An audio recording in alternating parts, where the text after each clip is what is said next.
Very good morning बच्चों। देखिए आज की क्लास में हम पढ़ेंगे वेन डायग्राम। ये लेकिन वेन डायग्राम का टाइप 2 रहेगा। देखिए टाइप 1 में हमने किस तरह का वेन डायग्राम पढ़ा था।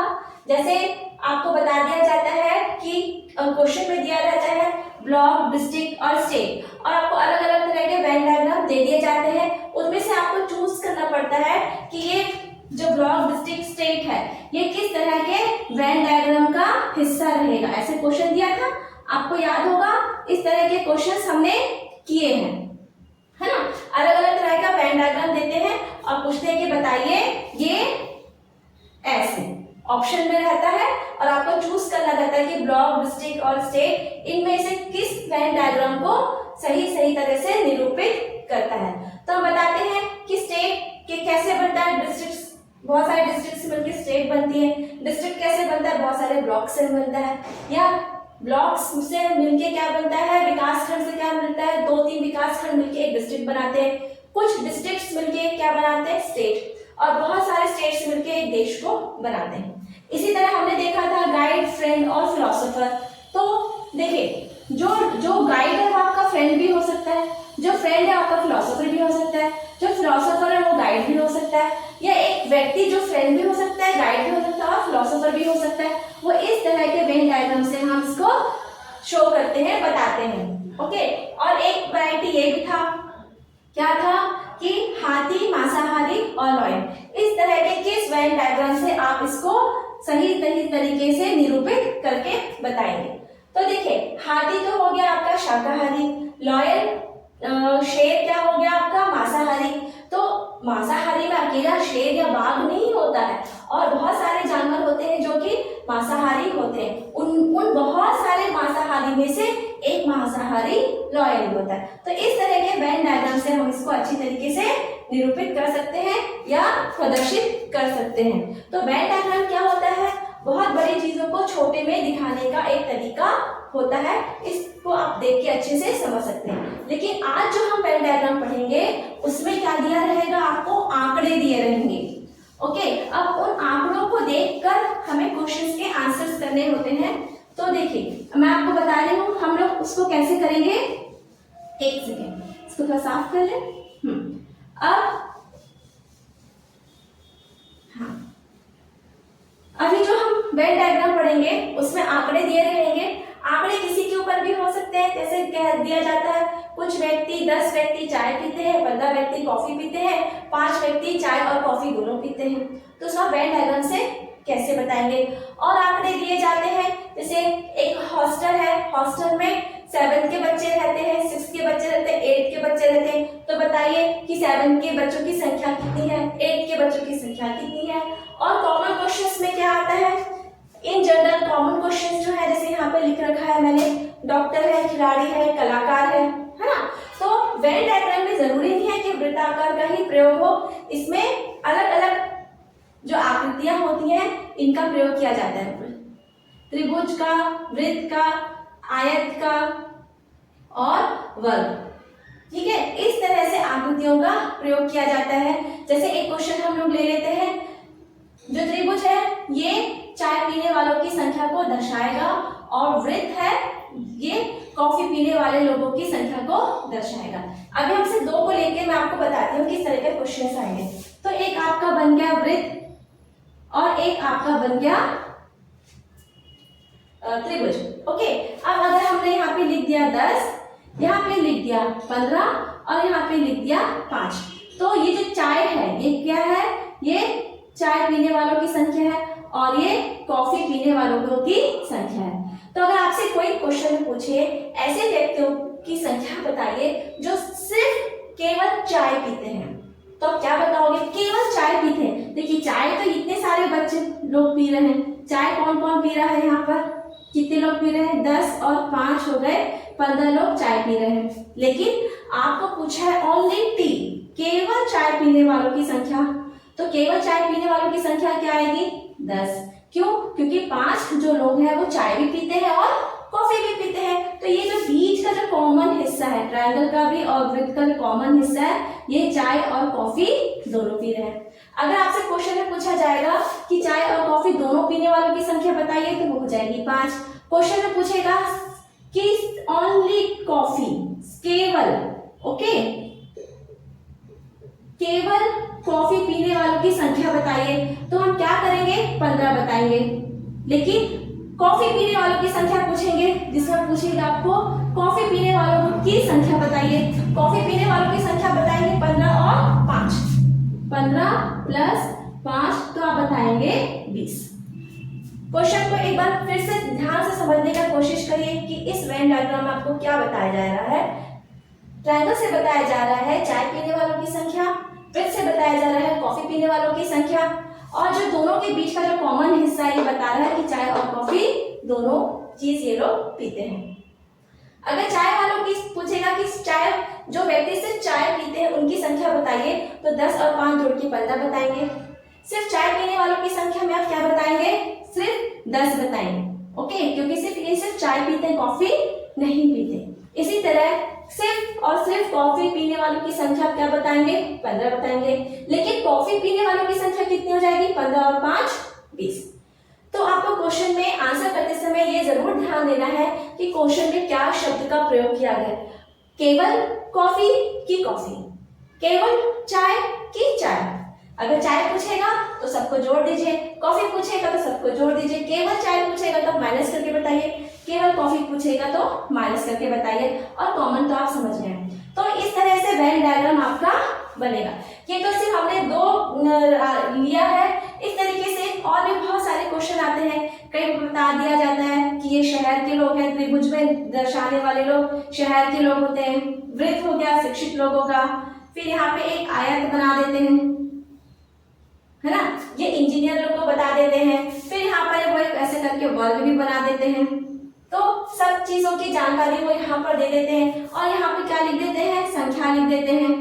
क्वेश्चंस में आपके ऐसे आएंगे। तो इस संख्या के आधार पर हमें क्वेश्चन के आंसर देने हैं। तो हमें क्या देखना है, कॉमन पॉइंट, कॉमन एरिया देखना है, और जो कॉमन एरिया नहीं है वो भी देखना है। ठीक है, तो इस तरह से क्वेश्चन हम करेंगे, और बाकी का जो कॉन्सेप्ट है वो क्वेश्चन को सॉल्व करते करते हम करेंगे। ठीक है, चलिए आप इसको ऐसे देख भी सकते हैं, समझ भी सकते हैं। लिखना के लिए ऐसा कुछ भी नहीं है, हम इसको समझते समझते भी क्वेश्चन को कर सकते हैं। ओके, चलिए स्टार्ट करते हैं। पहला क्वेश्चन देखिए क्या लिखा हुआ है। आइए क्वेश्चन देखते हैं। क्वेश्चन में क्या लिखा है, ये वेन डायग्राम है। वेन डायग्राम से हम समझ सकते हैं कि ये सर्कल है P, Q और R का। P जो सर्कल है वो बता रहा है टेनिस का समूह, जो व्यक्ति टेनिस खेलते हैं उनके समूह को दर्शा रहा है।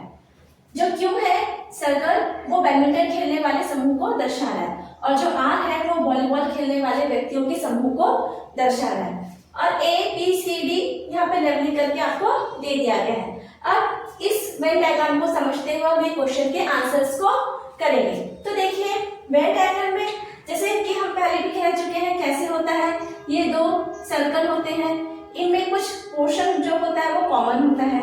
ये जो कॉमन पोर्शन होता है वो दोनों सर्कल के लिए होता है, जैसे कि ये चाय पीने वाले व्यक्ति हो गए और ये कॉफी पीने वाले व्यक्ति हो गए। लेकिन ये जो लोग हैं ये चाय और कॉफी दोनों पिएंगे। ठीक है, तो ये जो व्यक्ति है इस वाले में आने वाले सर्कल में ये दोनों चाय और कॉफी पिएंगे, और ये जो आपका जो बच गया, ओके, यहाँ से लेके ये जो एरिया आपका बच जाता है ये सिर्फ और सिर्फ कॉफी पिएंगे, और ये जो बच गया एरिया ये पिएंगे चाय, सिर्फ चाय पीते हैं, और बाकी जो बीच का जो सेंटर पोर्शन है वहां पे चाय और कॉफी पीने वाले व्यक्ति होते हैं। अब यहाँ पर क्या है, 3 सर्कल है, तो 3 सर्कल में क्या होगा, ऐसे देखिए ये हो गया आपका 3 सर्कल। तो ये जो पोर्शन है वो तीनों सर्कल के लिए कॉमन है। ओके, चलिए क्वेश्चन देखते हैं क्या लिखा है।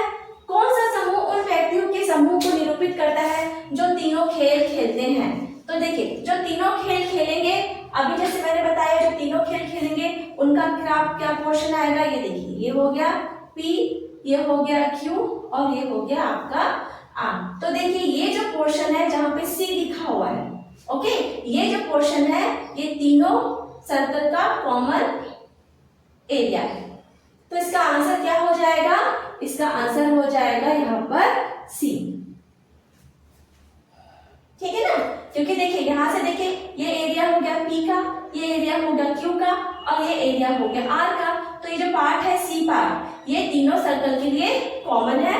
मतलब सी समूह के जो व्यक्ति हैं वो टेनिस, बैडमिंटन और वॉलीबॉल तीनों खेल खेलते हैं। फिर देखिए अगला क्वेश्चन क्या दिया है, कौन सा अक्षर उन व्यक्तियों के समूह को निरूपित करता है जो टेनिस और वॉलीबॉल खेलते हैं परंतु बैडमिंटन नहीं खेलते हैं। देखिए टेनिस तो खेलना है हमको, टेनिस खेलना है और वॉलीबॉल खेलना है, लेकिन बैडमिंटन नहीं खेलना है। तो आप ये बैडमिंटन वाले पार्ट को हटा दीजिए, ये पार्ट हट गया, ये पार्ट हट गया, इसी तरह ये पार्ट भी हट गया और ये कॉमन पार्ट भी हट गया, क्योंकि जो कॉमन पार्ट है इसमें लोग ये भी खेल रहे हैं बैडमिंटन। तो आपका क्या पार्ट बचा, यहाँ पर देखिए, यहाँ पर आपका बचा ए, ठीक है, बी और जी, ये बचा। लेकिन इसमें क्या पूछ रहे हैं, जो टेनिस और वॉलीबॉल खेलते हो परंतु बैडमिंटन नहीं खेलते हो। तो हमें यहाँ पर क्या आंसर मिलेगा, बी। बी जो पार्ट के समूह के जो लोग हैं वो टेनिस भी खेलते हैं और वॉलीबॉल भी खेलते हैं। तो आपका आंसर यहाँ पर क्या हो जाएगा, बी। यहाँ पे लिख देती हूँ मैं, इसका आंसर हो जाएगा बी पार्ट या बी एरिया। अब देखिए इस क्वेश्चन को समझने का ना और भी तरीके हैं और जरूरी नहीं है कि आपसे यही 2 क्वेश्चन पूछे जाए, इसके अलावा भी और बहुत सारे क्वेश्चंस पूछे जा सकते हैं। जैसे मैंने पहले से कुछ लिख रखा है क्वेश्चंस, जैसे अगर आपसे कोई पूछे कि वो समूह का एरिया का नाम बताइए जहां पर व्यक्ति तीनों खेल खेल रहा है, टेनिस, बैडमिंटन और वॉलीबॉल। तो देखिए A B C D E F G मैंने लिख के रखा है। तो जो ए है वो किस में आया है, टी के लिए आया है, टेनिस के लिए। बी पार्ट किसके लिए आया है, कौन सा एरिया कॉमन है, ये टेनिस के लिए भी कॉमन है और वॉलीबॉल के लिए भी कॉमन है। तो टी और वी हो गया, मतलब टेनिस और वॉलीबॉल हो गया। फिर सी पार्ट देखिए, ये सी पार्ट में क्या आ गया, टेनिस, वॉलीबॉल और बैडमिंटन तीनों आ गया। डी देखिए किस किस के लिए कॉमन है, टेनिस और बैडमिंटन के लिए डी कॉमन है। तो डी के जो व्यक्ति होंगे टेनिस और बैडमिंटन दोनों खेलेंगे। फिर ई देखिए, ई में क्या है, ई में ई जो एरिया है ये सिर्फ और सिर्फ बैडमिंटन खेलने वाले व्यक्तियों का समूह है। इसी तरह बी और एफ मतलब बैडमिंटन और वॉलीबॉल खेलने वाला जो एरिया है वो कहाँ से दर्शा रहा है, एफ से। और जो जी वाला एरिया है यहाँ के लोग सिर्फ और सिर्फ वॉलीबॉल खेलेंगे। तो ए बी सी डी करके भी आप इस तरह से बना सकते हैं, या फिर T V B tennis, volleyball और बैडमिंटन, इस तरह से भी आप बना सकते हैं। तो देखिए अगर यहाँ से देखें, यहाँ कौन सा अक्षर उन व्यक्तियों के समूह को निरूपित करता है जो तीनों खेल खेलते हैं, मतलब तीनों खेल खेलते हैं। तब यहाँ पर देखिए टेनिस, वॉलीबॉल और बैडमिंटन, कौन सा एक अल्फाबेट है जो तीनों में कॉमन है। देखिए ए यहाँ है, यहाँ नहीं है, यहाँ नहीं है। बी यहाँ है पर यहाँ नहीं है। सी देखिए, सी आपका यहाँ भी है और यहाँ भी है, मतलब तीनों टेनिस, वॉलीबॉल और बैडमिंटन तीनों के ग्रुप में सी है। तो इसका आंसर क्या हो गया, सी। आप ऐसे भी निकाल सकते हैं, ये तो देखिए ये सी है तो टेनिस, वॉलीबॉल और बैडमिंटन, यहाँ से भी आपका आंसर निकल सकता है। ऐसे भी आप आंसर ढूंढ सकते हैं अपना। और क्या लिखा है, कौन सा अक्षर उन व्यक्ति के समूह को निरूपित करता है जो टेनिस और वॉलीबॉल खेलते हो, जो टेनिस खेलते हो और वॉलीबॉल खेलते हो परंतु बैडमिंटन नहीं खेलते। तो हमें ऐसा समूह देखना है जो टी और बी में हो पर बैडमिंटन में ना हो। तो देख लीजिए ए यहाँ पर है, यहाँ नहीं है, यहाँ भी नहीं है। बी यहाँ पर है लेकिन बी यहाँ पर नहीं है। तो बी ग्रुप के जो समूह के लोग हैं वो टेनिस भी खेलेंगे और वॉलीबॉल भी खेलेंगे, लेकिन वो बैडमिंटन में नहीं खेलेंगे। तो देखिए इसका आंसर आ गया बी। इधर से भी देख सकते हैं, इधर से भी आ सकता है बी। देखिए यहाँ पे हमने सिर्फ टेनिस और वॉलीबॉल हमको चाहिए, ठीक है, तो टेनिस भी है, वॉलीबॉल भी है। तो कौन सा समूह में आपको टेनिस और वॉलीबॉल एक साथ दिखाई दे रहा है, यहाँ नहीं है, यहाँ भी नहीं है, इस ग्रुप में भी नहीं, यहाँ भी नहीं है, सिर्फ बी में आपको दिखाई दे रहा है। तो देखिए इसका आंसर हो गया बी। आप कैसे भी मेथड से इसको निकाल सकते हैं, डायरेक्ट डायग्राम से भी निकाल सकते हैं, इस तरह से भी बना सकते हैं टेबल, और इस तरह से टेबल भी बना सकते हैं। 3 मेथड मैंने आपको बताए हैं, आपको जो इजी लगे, जो कंफर्टेबल लगे उस मेथड से आप इसको कर सकते हैं। देखिए और भी क्वेश्चन इसमें से पढ़ सकते हैं। क्या लिखा है, समूह जो केवल टेनिस खेलता हो, समूह जो केवल टेनिस खेलता हो। तो पहले यहाँ से ढूंढते हैं। देखिए ए यहाँ है, यहाँ नहीं है, यहाँ नहीं है, तो सिर्फ ए यहाँ पर है जो टेनिस में ही ए है। ओके, तो इसका मतलब क्या हुआ, ए इसका आंसर क्या हो जाएगा? ए। समूह ए के लोग सिर्फ और सिर्फ टेनिस खेलते हैं। यहाँ भी ए नहीं है, यहाँ पर भी ए नहीं है। अब देखिए टेनिस यहाँ भी नहीं है, यहाँ भी नहीं, यहाँ भी नहीं है, यहाँ भी नहीं है, यहाँ भी नहीं है, यहाँ भी नहीं है।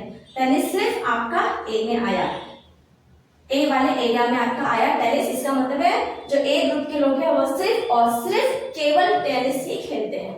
डायग्राम से भी देख लीजिए, ये वाला जो एरिया ए का है, ये देखिए ये ऐसे करके आया है, तो ये जो एरिया है आपका ए का है।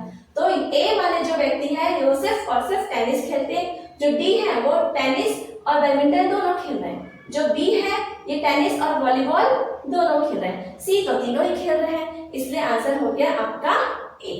तो देखिए आप आंसर किसी भी पैटर्न से निकाल सकते हैं। और हम क्वेश्चन बना लेते हैं, ऐसे कौन सा ऐसा अक्षर है उन व्यक्ति के समूह को निरूपित करता है जो केवल और केवल बैडमिंटन खेलते हैं। क्या खेल रहे हैं? केवल बैडमिंटन खेल रहे हैं। तो देखिए बैडमिंटन का आपका ये हो गया, बैडमिंटन देखिए बी, यहाँ पर बी से बैडमिंटन है, बी यहाँ पर अकेला आया हुआ है, मतलब ई जो ग्रुप है, ये जो ग्रुप है ई वाला, ये वाले ग्रुप के व्यक्ति सिर्फ और सिर्फ बैडमिंटन खेलते हैं। ई वाला आंसर। यहाँ से भी देख लीजिए, हमको क्या चाहिए? सिर्फ बैडमिंटन चाहिए। तो देखिए सी तो तीनों में है, डी देखिए यहाँ पर भी है और यहाँ पर भी टेनिस में भी है, तो डी ऑप्शन तो नहीं होगा। एफ देखिए आपका एफ बैडमिंटन में भी है, वॉलीबॉल में भी है, तो ये ऑप्शन भी नहीं होगा। आपका यहाँ पर क्या बचा? सिर्फ ई बचा। ई देखिए बैडमिंटन में है, वॉलीबॉल और टेनिस में आपका ई है भी नहीं, इसलिए सिर्फ ई के जो व्यक्ति हैं ये सिर्फ और सिर्फ बैडमिंटन खेलते हैं। ये यहाँ से भी हम इसको इजीली ढूंढ सकते हैं। और भी क्वेश्चंस बता सकते हैं। ऐसा समूह कौन सा अक्षर उन व्यक्तियों के समूह को निरूपित करता है जो वॉलीबॉल और बैडमिंटन खेलते हैं। जो वॉलीबॉल और बैडमिंटन खेलते हैं, तो उनको यहाँ से दिख गया, वो हो गया एफ। हमें क्या देखना है? वॉलीबॉल और बैडमिंटन। तो वॉलीबॉल और बैडमिंटन में हम सिर्फ कॉमन देखेंगे। तो देखिए इनमें क्या कॉमन है? एफ है, एफ है, यहाँ पर जी है, यहाँ पर जी नहीं है। सी तो तीनों गेम खेल रहे हैं, बी यहाँ पर है, यहाँ पर, तो कॉमन क्या हो गया? दोनों में एफ है। और एफ जो है वो टेनिस में नहीं है, एफ टेनिस में नहीं है। इसका मतलब है एफ ग्रुप के जो लोग हैं वो वॉलीबॉल और बैडमिंटन दोनों खेल रहे हैं। इस तरीके से हम अपना आंसर किसी भी मेथड से निकाल सकते हैं। डायरेक्ट वेन डायग्राम से भी निकल जाता है, इस तरह का टेबल से भी निकलेगा और इस तरीके से टेबल से भी निकलेगा। आपको क्वेश्चन को अच्छे से समझना है कि वो कहना क्या चाहते हैं, वो आपसे पूछना क्या चाहते हैं। या ऐसे व्यक्तियों के नाम बताइए जो सिर्फ टेनिस और बैडमिंटन खेलते हैं, है ना। तो हम क्या देखेंगे? डी वाला। तो आपको क्वेश्चन का जैसे जैसे हम और क्वेश्चंस करते जाएंगे, आपको और क्वेश्चंस का वैरायटी पता चलते जाएगा। तो कुछ चीजें हम क्वेश्चंस के साथ भी कॉन्सेप्ट को और सीखते जाएंगे। अब आप इसको नोट डाउन कर लीजिए।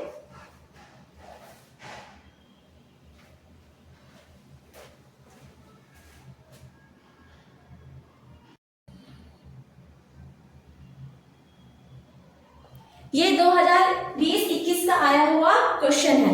2020-21 का ये क्वेश्चन है। अगला क्वेश्चन देखिए क्या लिखा है। 2021-22 का ये आया हुआ क्वेश्चन है। लिखा है एक शहर के छात्रों की टीवी, क्रिकेट एवं पुस्तक की अभिरुचि को निम्न वेन आरेख में से दर्शाया गया है। तो वेन आरेख में क्या दर्शाया गया है?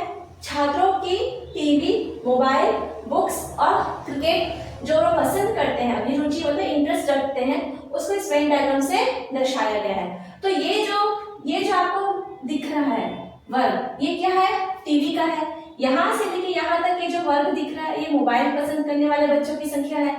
और ये अंदर का जो स्क्वायर दिख रहा है, ये बुक्स, और ये जो क्रिकेट है, ये वाले स्क्वायर से क्रिकेट दिखाई दे रहा है कि ये बच्चे क्रिकेट पसंद कर रहे हैं, ये बच्चे बुक्स, ये मोबाइल और ये टीवी। तो चलिए पहले क्वेश्चन देखते हैं क्या लिखा है। पहला क्वेश्चन है टीवी पसंद करने वाले छात्रों की संख्या। जो बच्चे टीवी पसंद करते हैं, देखना। तो देखिए टीवी पसंद करते हैं तो आप ये सबको छुपा लीजिए। ओके, तो आपके पास क्या बचा? देखिए 500, यहाँ पर हम लोग लिख लेते हैं। क्या क्या आएगा टीवी पसंद करने वाले बच्चों का? देखो 500 के बाद ये 100, ये वाला भी टीवी के अंदर ही है। फिर ये देखिए 200, ये भी टीवी वाले बॉक्स के अंदर ही है। और फिर 80 और 20, है ना। ये देखिए 20 भी टीवी के अंदर है और 80 भी टीवी वाले स्क्वायर के अंदर है। तो ये 500, 100, 280 और 20 ये सारे छात्रों की संख्या है जो टीवी देखना पसंद करते हैं। ओके, आप यहां से भी निकाल सकते हैं आंसर, ऐसे देख के ऐड कर लीजिए। 500 और 100 6, 6 और 2 8, 8 और 1 ये मतलब 80 और 20 जोड़ेंगे तो 100 हो गया, तो 8 और 1 900। तो आपका आंसर कितना हो जाएगा? 900 छात्र हैं जो टीवी देखना पसंद करते हैं। केवल मोबाइल पसंद करने वाले छात्रों की संख्या क्या है? केवल मोबाइल, है ना। केवल देखिए यहाँ पर क्या दिया है? केवल। तो हम केवल मोबाइल में वो बच्चों को शामिल नहीं करेंगे जो क्रिकेट पसंद करते हैं या टीवी पसंद करते हैं या बुक्स पसंद करते हैं। तो टीवी, बुक्स और क्रिकेट तीनों को छोड़ने के बाद जो बच्चों की संख्या बचेगी वो केवल और केवल मोबाइल पसंद करेंगे। तो ये आपको आंकड़े कहाँ मिलेंगे? मोबाइल वाले आपको हिस्से में मिलेंगे। तो देखिए मोबाइल वाला हिस्सा कहाँ है आपका? मोबाइल और केवल मोबाइल पसंद करते हैं, ये देखिए। ये तो देखिए ये जो कॉमन क्षेत्र है, देखिए ये तो बुक्स के लिए भी आ गया। ओके, अब ये वाला आप इसको नहीं ले सकते। ये देखिए ये वाला जो है ये आपका मोबाइल वाला है। ओके, इस पे आप ध्यान लगाइए। ये बीच का जो स्क्वायर है ये मोबाइल वालों के लिए है। अब देखिए ये जो है, ये जो पार्ट है मोबाइल में 300, 200 और 80। ओके, लेकिन ये जो 200 है ये तो टीवी भी पसंद कर रहे हैं, ये 80 है ये तो टीवी भी पसंद कर रहे हैं, और ये क्या है? ये बुक्स को भी पसंद कर रहे हैं। तो हमें ऐसे छात्रों की संख्या बतानी जो सिर्फ और केवल सिर्फ मोबाइल पसंद कर रहे हैं। तो ऐसे छात्रों की संख्या कितनी हो गई? 300। 80 को छोड़ देंगे और 200 को छोड़ देंगे क्योंकि टीवी के साथ बुक्स को भी पसंद कर रहे हैं। तो सिर्फ मोबाइल वाले छात्रों की संख्या कितनी हो गई? 300। ऐसे, ठीक है ना। सबको हटा देंगे, सिर्फ और सिर्फ मोबाइल का ही ध्यान देंगे कि कितने बच्चे हैं। अगला क्वेश्चन है कितने छात्र हैं जो टीवी तथा मोबाइल दोनों पसंद करते हैं? क्या कह रहा है? टीवी और मोबाइल दोनों पसंद करते हैं। तो देखिए टीवी आपका ये है और मोबाइल आपका ये है। तो देखिए ये जो पोर्शन है टीवी और मोबाइल दोनों पसंद करते हैं, ये देखिए आपका आगे, देखिए ये आगे आपका टीवी और ये आगे आपका मोबाइल। इसको हटा दीजिए, मोबाइल को ले लेते हैं हम ऐसे, ये आपका हो गया मोबाइल और यहां से आपका आ गया टीवी, है ना। तो देखिए ये जो बॉक्स है ये तो इसका है बुक्स के लिए। आपका ये जो बॉक्स है, ये जो बॉक्स है आपका ये वाला जो बड़ा बॉक्स है ये आपके लिए बुक्स का बॉक्स है। ठीक है, ये बॉक्स यहाँ पर नहीं आएगा, ये बुक्स यहाँ पे लिखेंगे हम। ये बुक्स का बॉक्स है, ये वाला अंदर वाला जो है ये वाला मोबाइल का बॉक्स है। ओके, तो अब यहाँ पर आप देखिए क्या हुआ? 200 प्लस 80 ऐसे बच्चे हैं जो मोबाइल और टीवी दोनों पसंद कर रहे हैं। तो आपका इसका आंसर आ जाएगा 200 प्लस 80। क्या आंसर आ जाएगा? 200 प्लस 80। 280 बच्चे ऐसे हैं जो टीवी के साथ मोबाइल भी पसंद करते हैं। आप यहां से ये वाले जो बॉक्स है इसको आप निकाल लें, ये देखिए ये वाला बॉक्स। ओके, तो देखिए और क्वेश्चंस भी बन सकते हैं। कैसे? ऐसे छात्रों की संख्या बताइए जो सिर्फ क्रिकेट पसंद करते हैं। तो सिर्फ क्रिकेट जब पूछेंगे तो देखिए क्रिकेट का ये वाला बॉक्स है, ये बॉक्स क्रिकेट का है। तो ये बच्चे क्रिकेट में आ रहे हैं, ये भी क्रिकेट में है, ये भी क्रिकेट में, ये भी क्रिकेट में है। लेकिन इसमें बुक्स भी आ रही है, इसमें टीवी भी आ रहा है और इसमें मोबाइल भी आ रहा है। तो हम ये वाला बॉक्स को छोड़ देंगे और हम क्या लेंगे? सिर्फ 200। तो ऐसे बच्चे की संख्या 200 सिर्फ और सिर्फ क्रिकेट पसंद करते हैं। ठीक है, टीवी पसंद करने वाले सिर्फ 500 हो जाएंगे इस तरह से। और जो 80 बच्चे हैं, 80 बच्चे ऐसे हैं जो सब कुछ पसंद करेंगे। ओके, चलिए अगला क्वेश्चन देखें। आप इसको नोट डाउन कर लीजिए। हो सकता है शायद वेन डायग्राम बनाने में कुछ आगे पीछे हो गया होगा, लेकिन क्वेश्चन का यूं ही समझिए। ओके, कैसे इस क्वेश्चन को हल करना है वो ज्यादा इंपॉर्टेंट है। आप नोट डाउन कर लीजिए।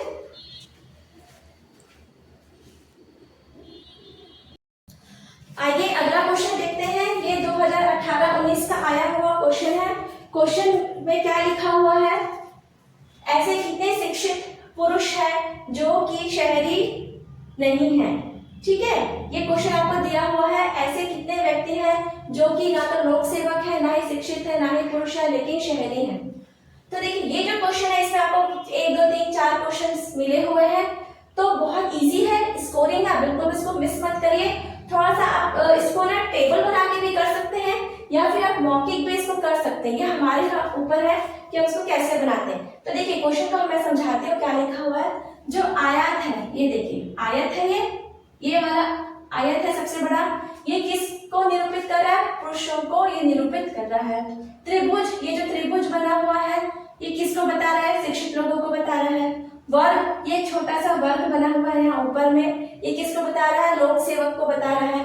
वृत्त जो है, ये जो देखिए सर्कल बना हुआ है, ये किसको बता रहा है? शहरी लोगों को निरूपित कर रहा है। तो एक वेन डायग्राम में आपको शहरी, लोक सेवक, शिक्षित और पुरुषों को ये वर्गीकरण करके आपको दिया गया है, ये इनकी संख्या को दर्शा रहा है।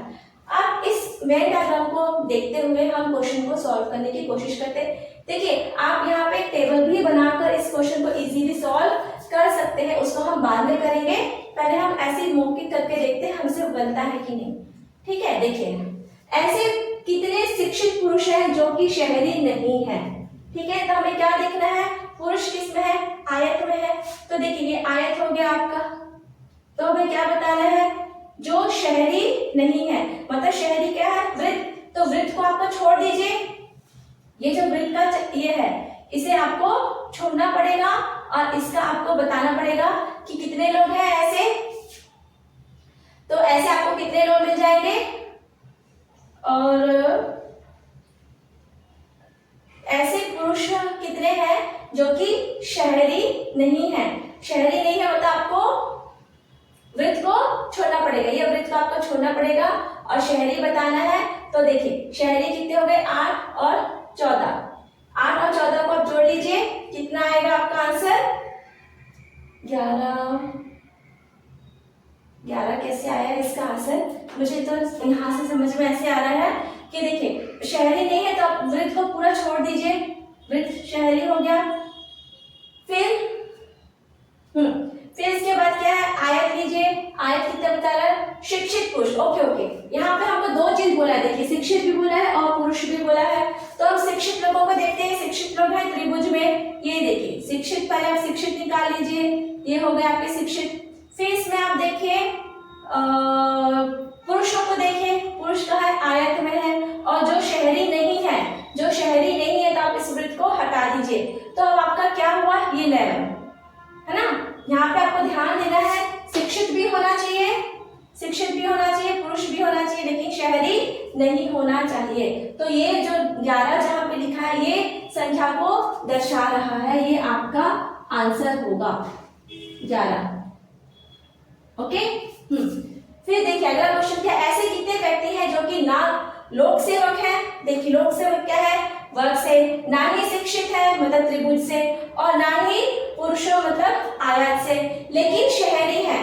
तो इस क्वेश्चन में हमको क्या बताना है? ऐसे लोग जो सिर्फ शहर के हिस्से में आते हैं, और ये तीनों नहीं होने चाहिए, ठीक है, लेकिन शहरी होना चाहिए। शहरी क्या हो गया? वृत्त। तो देखिए वृत्त का ये जो पोर्शन है ये वर्ग का पोर्शन है तो ये हट जाएगा, ये आयत का पोर्शन है तो ये भी हट जाएगा, ये ट्रायंगल का पोर्शन भी हट जाएगा। आपके पास क्या बचेगा? सिर्फ ये जो 3 लिखा हुआ है ये वाला एरिया बचेगा, क्योंकि हमको पुरुष का भी नहीं चाहिए, शिक्षित का एरिया भी नहीं चाहिए, लोक सेवक का एरिया भी नहीं चाहिए, सिर्फ शहरी का एरिया चाहिए जो कि वृत्त से दर्शाया गया है। तो 10, 6, 4 और 2 सब संख्या हट जाएंगी, सिर्फ क्या बचेगा आपके पास यहाँ पर? 3। तो आपका आंसर हो जाएगा 3 ऐसे व्यक्ति हैं। ठीक है, अगला देखिए ऐसे कितने व्यक्ति हैं जो शहरी एवं लोक सेवक है और जो पुरुष भी हैं। तो फिर यहाँ से फिर से देख लीजिए हमें क्या चाहिए? ऐसे कितने व्यक्ति हैं जो शहरी होना चाहिए, लोक सेवक होना चाहिए और जो पुरुष है। तो हम इसमें से क्या हटा देंगे? त्रिभुज, जो शिक्षित है उनको हटा दीजिए। त्रिभुज है ये वाला पार्ट है, इसको पूरे को आप हटा दीजिए। ओके, फिर हमको क्या मिलेगा? ये जो पार्ट लिखा हुआ है ये देखिए 2, ये 2 किस में आ रहा है? ये लोक सेवक में भी आ रहा है। ओके, फिर ये पुरुषों में भी आ रहा है, ये देखिए आयत के अंदर भी है ये वाला, और ये पुरुष भी है, लोक सेवक भी है और ये शहरी भी है। ये 2, ये जहाँ पे जो 2 लिखा है ना ये आपका और ये छूट गया आपका वर्ग। वर्ग क्या है? शहरी। तो हाँ, ये वाला आपका आएगा, 2 नहीं आएगा, आपका 6 आएगा। इसका आंसर क्या हो जाएगा? 6। ठीक है, कैसे हुआ? देखिए ये जो 6 संख्या है, ये देखिए आपका स्क्वायर में भी आ रहा है, या फिर वृत्त में भी आ रहा है, और आपके रेक्टेंगल में भी आ रहा है। लेकिन ये जो 2 है, ये आपके वर्ग में नहीं आ रहा है। वर्ग किसके लिए है? लोक सेवक।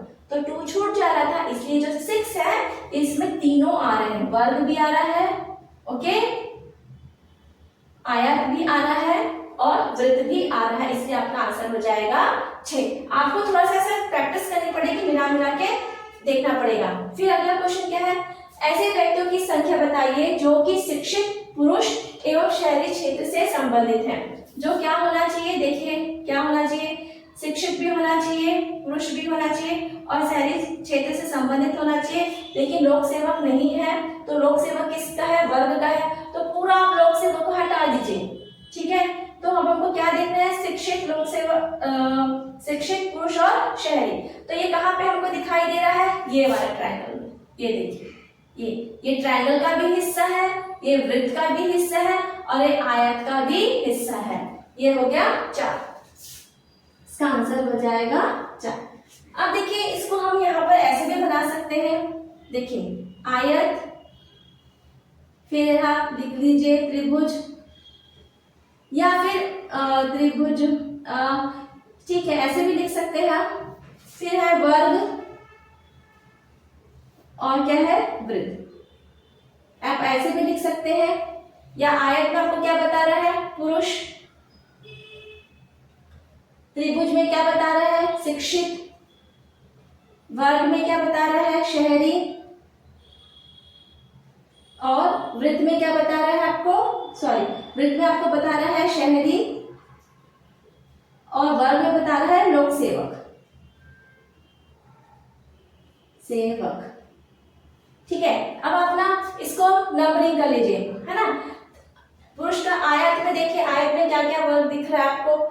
2 दिख रहा है, 6 दिख रहा है, 2 है, 6 है, 13 है, 8 है, 4 है, 14 है और 11 है। ऐसे शिक्षित को भी देख लीजिए। शिक्षित किससे बता रहा है? त्रिभुज में। त्रिभुज में क्या क्या आ रहा है आपका? 4, 11 और 5। लोक सेवक, लोक सेवक वर्ग है, इसमें क्या क्या आ रहा है आपका? 10, 7, 13 और 6। शहर में क्या आ रहा है? शहर क्या है? वृत्त है। वृत्त में देख लीजिए क्या क्या आ रहा है आपका? 2, 3, 10, 6 और 4। तो आप यहां से भी अपना आंसर इजीली निकाल सकते हैं। ओके, कैसे निकालेंगे एक बार फिर से देखिए। एक क्वेश्चन मैं आपको निकाल के दिखा देती हूँ, फिर इस टेबल से आप बाकी क्वेश्चंस को भी आप निकाल सकते हैं। एक क्वेश्चन हम निकाल लेते हैं। ऐसे व्यक्तियों की संख्या जो कि शिक्षित है, पुरुष है एवं शहरी है। क्या होना चाहिए? शिक्षित होना चाहिए, पुरुष होना चाहिए और शहरी। तो देखिए इनमें तीनों में क्या क्या कॉमन है? 4 यहाँ पर है, 4 यहाँ पर भी है और 4 यहाँ पर भी है। देखिए 4 यहाँ भी है, 4 यहाँ भी है और 4 यहाँ पर भी है। ओके, तो आपका फिर देखिए 2 यहाँ पर भी है, यहाँ पर भी है, लेकिन शिक्षित में आपको 2 नहीं दिखाई देगा, इसलिए 2 नहीं आया। 6 देखिए, 6 कहाँ पे? पुरुष में भी है और शहरी में भी 6 आया है, लेकिन शिक्षित में आपका 6 नहीं आया है। 11 देखिए, शिक्षित में आया है 11, पुरुष में आया है 11, लेकिन शहरी में 11 नहीं आया है। ऐसे आप सब कुछ चेक कर सकते हैं।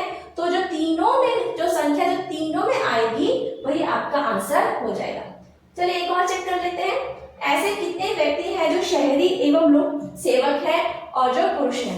तब अभी हमको यहाँ पे क्या देखना है? फिर से देखिए, शहरी देखना है, वृत्त देखना है, शहरी है, लोक सेवक भी होना चाहिए और पुरुष भी होना चाहिए। अब यहाँ पे देखिए क्या चीज शिक्षित छूट गया। अब आप यहाँ पे देखिए क्या क्या चीज कॉमन है। क्या कॉमन है आपका?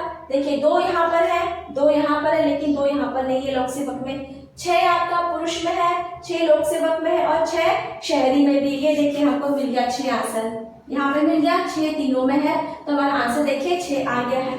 अब और चेक कर लेते हैं। 10 देखिए संख्या यहाँ पे 10 दिखाई दे रही है। 10 शहरी में है, लेकिन लोक सेवक में भी है, लेकिन पुरुष वाला जो कॉलम है उसमें 10 नहीं दिखाई दे रहा है। 13 यहाँ पर है, यहाँ पर नहीं है, यहाँ पर भी नहीं है। इस तरीके से जो कॉमन होंगे वो आप उसको ले सकते हैं और बाकी को आप छोड़ सकते हैं। ठीक है, तीनों में कॉमन होना चाहिए वो संख्या। इस तरह से टेबल आप बना के करेंगे तो कोई कंफ्यूजन होगा ही नहीं। तो ये आपके ऊपर है, जब डायरेक्ट करिए चाहे इस तरह का आप टेबल भी इजीली बना सकते हैं और जो जो पूछा जाएगा उसी को आप लिखते जाइए। ठीक है, चलिए अब आप नोट डाउन कर लीजिए इसको भी।